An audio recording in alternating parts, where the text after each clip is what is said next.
Hello, everyone, and welcome to another Zoom episode of Two Peas in a Podcast. With the restrictions in place where we live in Alberta, we have to meet on Zoom, but we're grateful and we're just happy to be here. So we hope that you enjoy this episode. Every year, I kind of go through a rundown of, okay, what happened in this year? And 2020, it hit hard. I mean, just the pandemic in itself was so much. And then we had a lot of things in my family happen. And there was just a lot going on. And we all have our stuff, right? We all have our moments that were really hard and the moments that were really good. So, kind of instead of focusing on COVID and everything else, all the other tragedies that happened in the world, which are super valuable to talk about, we thought it might be fun to just talk about some good things that happened in the year, just to kind of create a more grateful, positive spin on 2020. Love that. Love that for us. So as you kind of listen to this episode, if you want to just kind of mull over maybe some good and positive things that happened to you this year, we're just going to share some kind of personal updates and things that happened this year that were awesome. Yeah. I started an awesome internship with something that I'm really, really passionate about. So that was great. In order to do that, I passed my comprehensive exams, which Amelia is about to start and pass on her first attempt because she's so smart. I found that this year prompted a lot of self-discovery. We were in isolation for a long period of time, right? Apart from our household and people that we could Zoom with, but it wasn't the same experience. So that left a lot of room and a lot of opportunity for, being by ourselves and discovering where we want to go in life. So I found that was really fulfilling. I found out a lot about my own resilience and my own tolerance this year. For example, like what I'm able and capable of handling under extreme stress, especially as I've been counseling people and we've been dealing with pandemic and trying to counsel people through this tough situation. It's been really, really challenging because they're going through it, but we are also going through it at the same time. So that has been really awesome.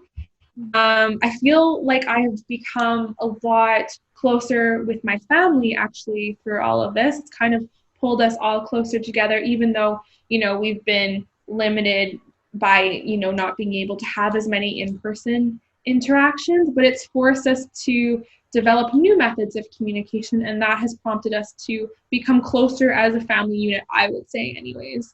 And yeah, that's kind of the good stuff that's happened in my life this year. Good. Thank you for sharing. I think it's important, or not, sorry, important, yes, but I think it's really interesting too that you say that you got closer with your family. I think that's really nice through it all because we weren't allowed to see a lot of people. There's so many restrictions in place, especially living in Alberta where we're like number 2 for the worst cases in Canada. We have a lot of restrictions. So it's nice that if you do have like a cohort and your family's in that cohort, or even like the previous 3-month lockdown when we could still see a few people, it's really great to know that you developed a stronger relationship with your family. That's so wonderful. So thank you for sharing everything. That's so valuable. Yeah, of course. Mm-hmm. So the things that happened in 2020 for me, let's see the happy moment. All right. So yeah, 2020, that's going to be a year that's going to go down in history for being a very challenging year. But I really try to remind myself that there were positives from this year as well. So in 2020, I moved out for the first time. It was a little bit scary, but a really great growing experience. So I'm really grateful that I kind of found my independence in that respect and I was able to move out. So that's a really happy moment.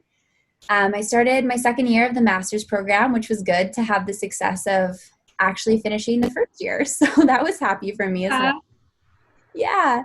My sister Linnea got engaged, and that was really happy through all of the difficulty in this year. She got engaged, and I'm so excited for her and for her wedding this year. That was a highlight. Earlier this year, I learned how to be single in a healthy way for like the first time in my life. So that was really important.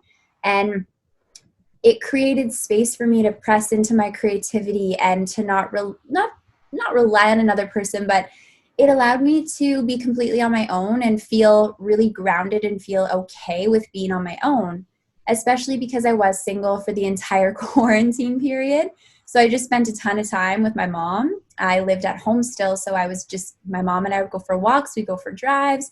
I wrote more, I focused on school, and I really found like true happiness on my own, which is not always an easy task. So that was a 2020 takeaway for me. What else here? I learned how to balance my time and focus on myself. I spent all of 2020 in therapy. I'm still in therapy, but I've really worked hard on myself and tried to become a better, healthier version of myself. I got healthy. I found more joy. I learned how to smile authentically. I learned how to laugh, to find gratitude in everything. I definitely still have my days, but overall, I'm way more grateful than I used to be. There's nothing like having everything taken from you to really realize what you should be grateful for and to appreciate the moments when you're able to see people or you're able to do fun things. Like, it just gave me an abundance of gratitude. I met someone special and we began a really good relationship in 2020. So kind of throughout the whole COVID pandemic, kind of a light in all of that too was meeting my significant other. I started to write more, appreciate the moments when I'm actually allowed to see my friends. I really miss them. But I think the overall theme for me with 2020 was gratitude and being so grateful for things when I can see people or when I can do things, and just, yeah, understanding that things can be taken away and not to be fearful of that, but just to be rooted in gratitude throughout it all. I love that. And I think we're going to come out of this year so much stronger and more resilient. And I don't know about you, but I'm never going to take for granted another like wild bar night out with my girlfriends. Like, Yes, exactly. Like social gatherings. Like, yes. I mean, I think it was like last Valentine's Day, you had your Galentine's Day group, and there was like a decent amount of us. And you think back, and it's just like you assume that those things will just always be available. But now that we've lived through a pandemic and it's been almost a year of it, we're really going to appreciate the moments when we can see our friends and we can be together, and even like just being in a room with somebody else that you don't live with or you're not related to. It's Totally. nice to remember those moments. Totally. Sweet. Thank you for sharing your kick-ass list. Absolutely. I just thought it was like nice to highlight some good things. And I also liked how you prefaced this episode too by just saying, to inviting people who are listening just to do the same thing. Like, yeah, it was such a hard year and maybe the bad did outweigh the good, but there's always goodness in every year. There's moments in every day that are good. Not every day is going to be good, but there can be goodness in every day. So I think it's important to focus on those things sometimes, so we can be more positive, more grateful, and not kind of fall into that negative cycle. I love that.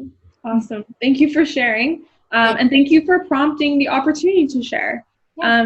It is really important to reflect back on this year. And there were a lot of good things that happened, not just in our lives personally, but there were a lot of good things in the world that happened too. And I know that the world has seemed like such a scary and really harsh place this past year. But, babies were still being born, birthdays were still being celebrated. Like, we still showed our resilience throughout this year. And I think that deserves a celebration in itself. Yeah, I absolutely agree. I like that positive spin because it's easy, I think, to get caught up in the destruction or the sadness or whatever is happening in the world. And it's so important to honor those things. But yeah, new life is being born, and really great things are happening, and the world keeps moving forward. And it is a scary place sometimes, but it can also be a really beautiful place too. For sure. Yeah, exactly. Thank you for sharing all of your wonderful 2020 highlights. Of course. Thank you. And we hope you found some sort of like reflective ability to reflect, I guess, through this episode as we kind of went through some highlights of our 2020. And thank you always for listening and watching our episodes. It means a lot to us.